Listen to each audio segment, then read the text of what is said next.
గారు ప్రెస్ మీట్లో మాట్లాడుతూ ఏదైతే సంబంధించి మేమేమీ తప్పు చేయలే, మేము తెలంగాణ రాష్ట్ర అభివృద్ధి కోసము హైదరాబాద్ బ్రాండ్ ఇమేజ్ పెంచనీకి ఇది చేసిర్రు అని చెప్పి మాట్లాడుతున్నారు. ఇతర రాష్ట్రాల్లో జరిగిన వాటి గురించి కూడా ఎగ్జాంపుల్స్ తీసుకొని మాట్లాడుతున్నారు. ఎక్కడన్నా మీరు బ్రాండ్ ఇమేజ్ పెంచనీకి కానీ ఏదన్నా మీరు ఏదైతే ఫార్ములా రేస్ కానీ ఇంక ఇతరులు ఏదున్నా కూడా ప్రొసీజర్ ప్రకారంగా యాజ్ పర్ ప్రాసెస్ జరిపింటే ఎవరికి కూడా ఎటువంటి ఇబ్బందులు ఉంటాయి. ఎప్పుడైతే మీరు అక్రమాలకి పాల్పడే ప్రయత్నంలో భాగంగా ప్రొసీజర్ పరంగా కాకుండా ఇంప్రాపర్గా సిస్టమ్ ఫాలో కాకుండా గతంలో కేటీఆర్ గారు మంత్రి ఉన్నప్పుడే స్వయాన వారి తండ్రే ముఖ్యమంత్రిగా వ్యవహరించారు. షాడో ముఖ్యమంత్రిగా రోజు కేటీఆర్ గారు ఉన్నప్పటికీ కూడా ప్రొసీజర్ ఫాలో కాకుండా ఈ యొక్క అక్రమాలకి పాల్పడరు అంటే 100% దాంట్లో ఏదో కాన్స్పిరసీ ఉందని అనుమానాలు చాలా స్పష్టంగా కనబడుతున్నాయి.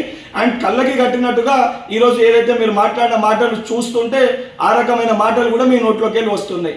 సో దానిపైన ఎంక్వైరీ కూడా గత ప్రభుత్వం అంటే మీ ప్రభుత్వంలో ఉన్నప్పుడు ఏది చేయాలన్నా ఏది చేసినా కూడా మీ కుటుంబం మటుకే మాట్లాడుతుండే. ఈ రోజు కూడా ఆ యొక్క పరిస్థితి ఉందని చెప్పి మీరు తెలంగాణలో ఉందనుకుంటున్నట్టు. దేనికన్నా కూడా ప్రభుత్వంలో కాంపిటెంట్ అథారిటీ సంబంధించిన ఏదైతే విభాగము ప్రాపర్ ఎంక్వైరీ జరిపి దానికి సంబంధించిన సిస్టమ్ ప్రకారంగా ఎవరు తప్పు చేసిరు, ఎంత స్కామ్ జరిగింది, ఏ రకంగా జరిగింది అనేది విచారణలో నిర్ధారించడం అవుతుంది. ఆ విచారణకి సహకరించకుండా కోర్టుకు వెళ్ళి క్వాష్ పిటిషన్ చేసి ఈరోజు ఏదైతే శాసన మండలిలో శాసనసభలో రైతులపైన చర్చ పెడదామనంటే లేదు, మా కుటుంబ సభ్యుడు జైలుకు పోతాడనేదే మీకు ప్రాధాన్యతగా తీసుకొని ఆ రైతులకు సంబంధించిన చర్చలో కూడా పాల్గొనలేదు మీరంటే చాలా స్పష్టంగా తెలంగాణ రాష్ట్ర ప్రజల కంటే రైతుల కంటే కూడా మా కుటుంబ సభ్యుడే మాకు ముఖ్యమనే మీ వైఖరి చాలా స్పష్టంగా ఈరోజు కనబడడం జరిగింది.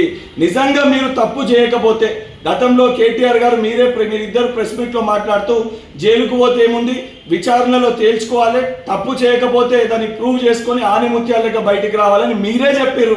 మరి ఈరోజు ఆ మాటలు మీకు వర్తించాయా? ఎందుకు మీరు చేసిన తప్పు ఎక్కడ బయటికి వస్తుంది, ఎక్కడ బయటికి రాకుండా ఉండే పరిస్థితి ఏర్పడుతుంది? గతంలో మీ కుటుంబంలో ఒక కుటుంబరాలు ఏదో కుటుంబ సభ్యురాలు జైల్లో ఉన్నట్టు ఈయన కూడా లోపల్లో ఏదైతే నెలల తరబడి ఉంటాడనే భయం చాలా స్పష్టంగా ఈరోజు మీ మాటల్లో కనబడుతుంది.